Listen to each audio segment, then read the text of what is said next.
Hey, hello world! I'm Alex and I'm a professional cook.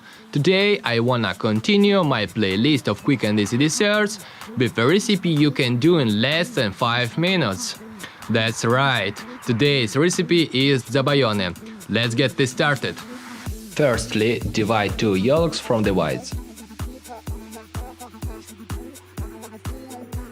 Secondly, add 4 tablespoons of sugar and incorporate it into the yolks.